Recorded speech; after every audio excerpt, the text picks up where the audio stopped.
도시 커먼스하고 커먼스로서의 도시라고 하는 개념에서 좀 말씀을 드리겠습니다. 이 문제를 이야기하게 되는 배경이 있는데요. 커먼스라 그러면 우리말로 앞에 강연하신 분도 이제 계속 커먼스라는 말을 이게 쓰셨습니다만은 이게 번역하기가 참 좀 고약하죠. 그래서 처음에 공유지, 뭐 공유재산 이런 말을 썼는데 공유지라는 말을 쓰고 공유재산이라는 말을 쓰다 보니까 자꾸 사람들이 이거를 갖다가 농촌이라든가 어촌이라든가 이런 산림, 이런 천연 커먼스 같은 것들로만 자꾸 이해하는 경향들이 너무 많았던 것 같아요. 근데 커먼스 이제 앞에 강연에서 들으셨겠지만은 커먼스라는 개념이 절대로 이렇게 협소한 게 아니거든요. 특히 그리고 도시라고 하는 맥락을 얘기를 하면은 사람들이 더더욱 멀게 생각을 하고, 그건 뭐 제주도 뭐 초지라든가 어디 뭐 어촌계라든가 이런 쪽에서 얘기하는 거지. 이 복닥복닥 모여 살고 땅 한 평에 뭐 3천만 원, 뭐 어디 서울 어디는 그렇다고 그러던데 아파트 평당 3천만 원, 4천만 원 하는 곳에서 뭐 도시에서 커먼스가 웬 말이냐. 그래서 도시랑 커먼스는 아무런 관계가 없는 것처럼 생각하는 분들이 너무 많은 것 같아요. 근데 저는 지금 오히려 그걸 반대라고 좀 얘기하고 싶은데요.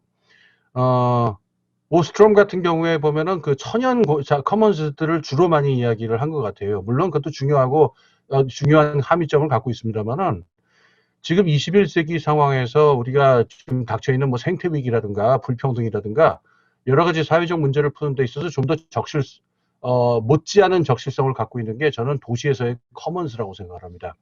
간단한 예를 하나 들어보겠습니다.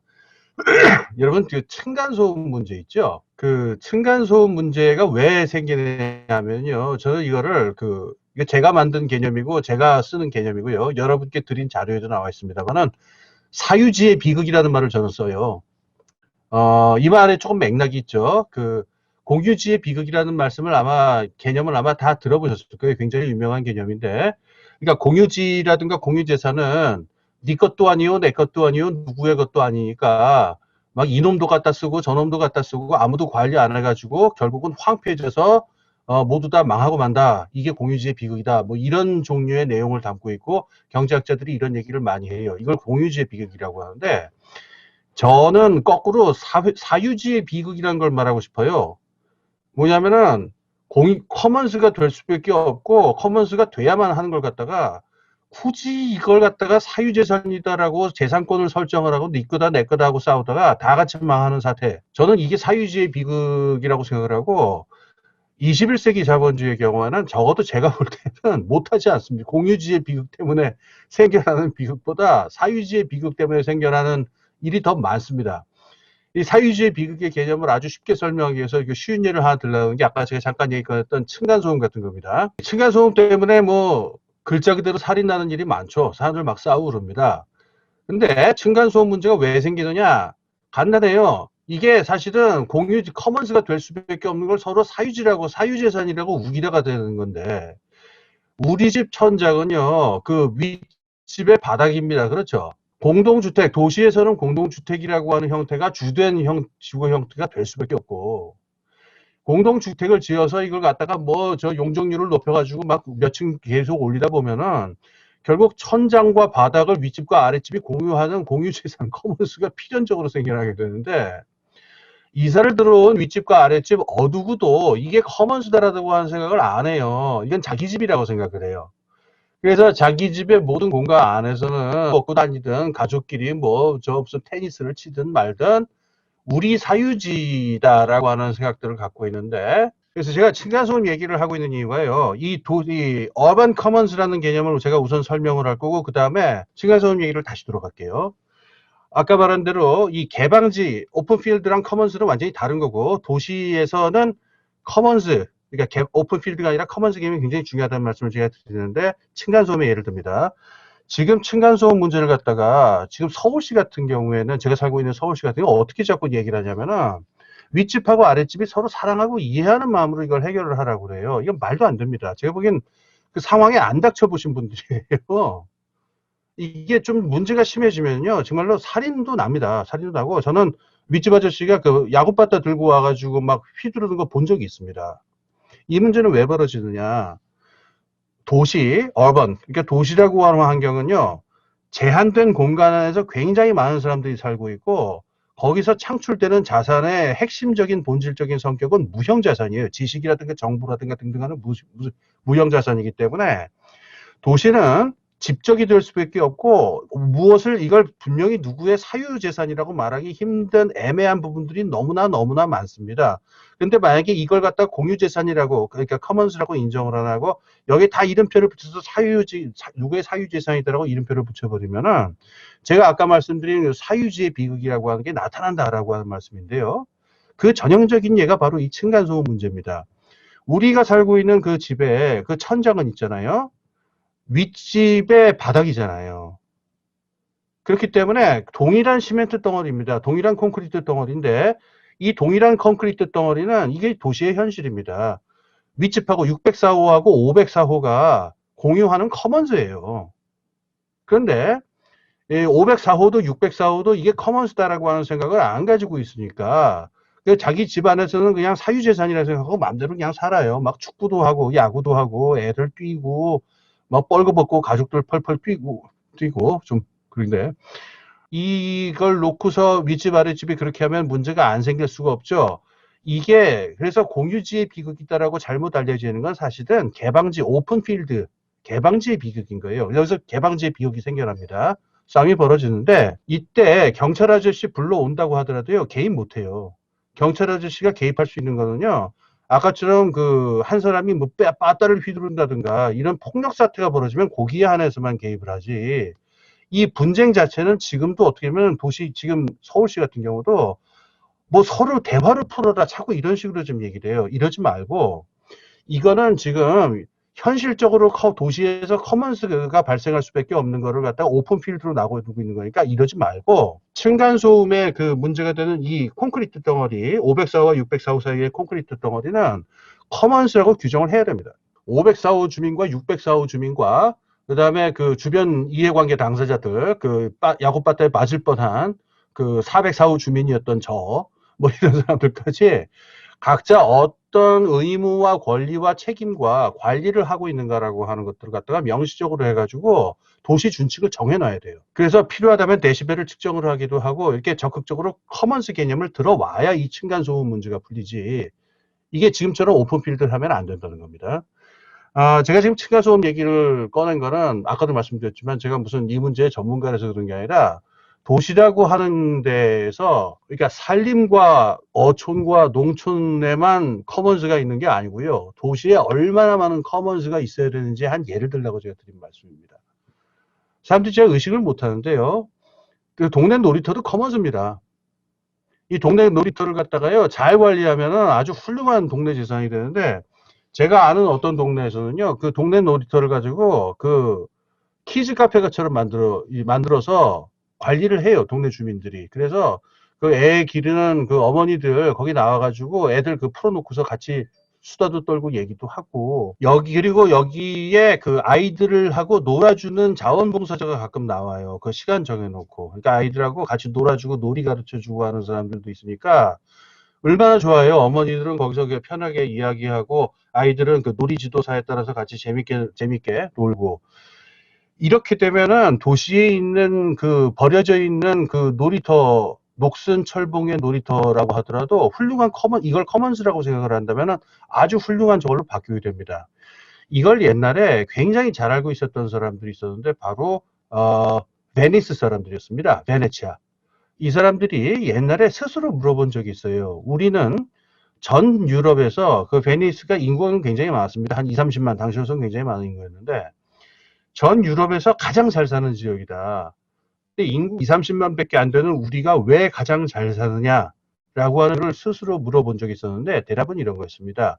일단 여기 모인 사람들이 다 뭐 하나씩 재주가 있는 사람들이고 우리들이 도시라고 하는 공동의 규율에 맞춰가지고 서로 협력하고 협동하고 있기 때문에 그래서 상업이 발달을 하고 산업이 발달을 할 수 있기 때문에 이 엄청난 부가 창출이 되는 것이다. 따라서 우리 베니스라고 하는 도시 안에서의 도시 공동체의 삶이라고 하는 거야말로 우리 도시의 부를 가져오는 가장 중요한 요즘 말로 하는 무형자산이죠. 신뢰라고 하는 사회적 자본이 되는 건데 이런 결론에 도달을 해요.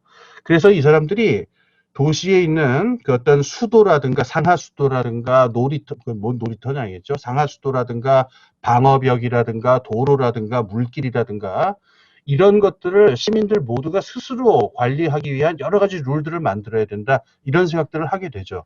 자, 이 베니스 사람들의 생각을 보게 되면은 도시라고 하는 곳, 한정된 공간에 수없이 굉장히 많은 사람들이 모여가지고 물질적인 것뿐만 아니라 지식이라든가 정보라든가 문화 같은 무형적인 것들, 사유재산으로 만들기 대단히 힘든 무형적인 것들을 주로 생산하는 오늘날의 도시에서는 커먼스로 지정해야 될 대상들이 무지하게 많습니다. 그런데 만약에 이걸 커먼스로 지정하지 않으면은 제가 아까 말씀드린 사유지에 비해서 도시의 생산성이 떨어지기 시작한다. 이런 말씀입니다. 그래서 처음에 지금까지 제가 설명드린 개념은 이제 어반 커먼스라고 하는 건데요. 도시 안에서 만들어낼 수 있는 다양한 커먼스들입니다. 사람들이 제가 아까 말씀드린 대로 어반 커먼스, 그러니까 보통 도시 커먼스라고 하게 되면요, 도시 안에서 우리가 만들 수 있는 다종다기한 커먼스들 있죠. 그러니까 아까 말한 그런 놀이터라든가 버려진 빈 땅이라든가 버려진 빌딩을 공동 농장으로 만들고 공동 사용시설 같은 걸로 만드는 이런 것들을 어반 커먼스라고 해요. 그런데 조금 지나면은 이 개념이 발달을 해서 도시 전체를 하나의 커먼스로 봐야 된다는 개념으로까지 발달을 합니다. 이게 최근에 한 10년 전, 한 15년 전 정도부터 나타났던 그 어떤 운동의 진전인데요. 여기에 이제 제일 유명한 곳은 이제 그 이탈리아의 볼로냐라고 하는 도시인데, 여기에 이제 크리스티안 이아이오네라고 하는, 이 사람은 뉴욕 대학교 법대 교수인데, 이 사람이 주도가 돼가지고, 볼로냐라고 하는 도시 전체를 하나의 커먼스로 개조하자라고 하는 도시개혁의 큰 방향을 설정을 합니다.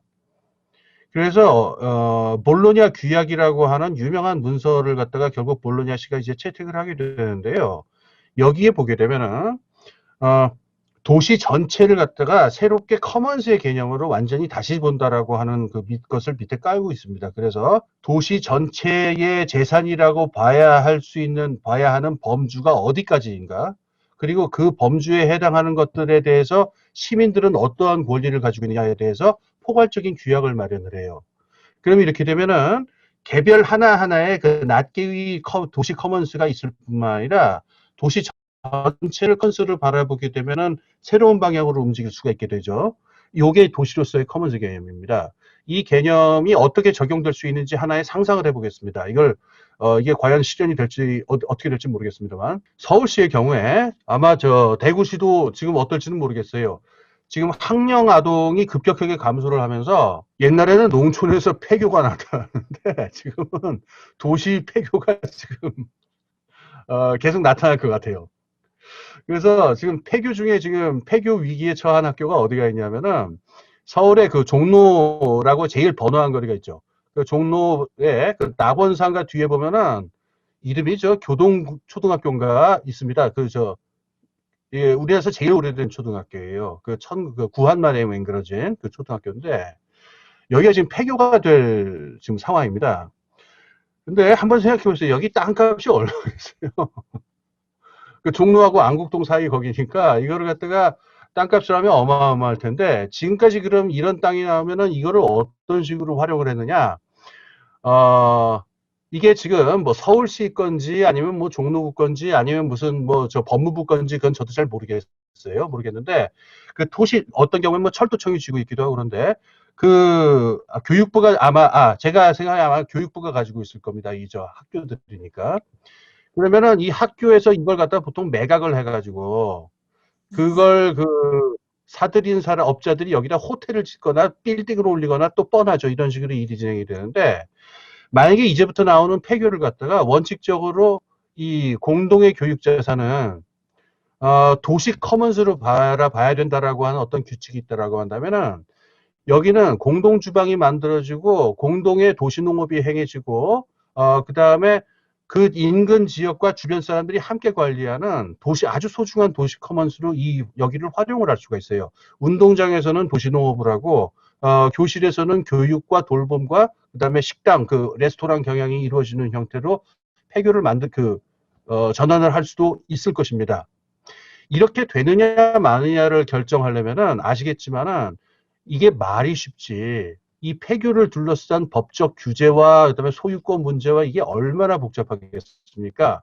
그러니까 만약에 지금 제가 이 아이디어를 실행하겠다면 아마 사방에서 반대하고 뭐 난리가 날 텐데 이 문제를 한 번에 뚫고서 좀 돌파구를 만들기 위해서는 우리 같이 사용하고 있는 이 도시라고 하는 공간을 전체를 커먼스로 한번 생각해 보자라고 하는 포괄적인 어떤 하나의 개념으로서의 규약 같은 게 필요한데 이탈리아 볼로냐 사람들이 그런 거기에 해당하는 규약을 만들었던 겁니다. 이게 그 아까 말씀드린 대로 그 이아이온의 교수 등이 주도한 그 볼로냐 규약 여기에서 나온 도시로서 커먼스로서의 도시라고 하는 개념으로까지 지금 발전한 상태입니다. 시간도 많이 지났으니까 제 말씀 여기서 맺겠습니다. 감사합니다.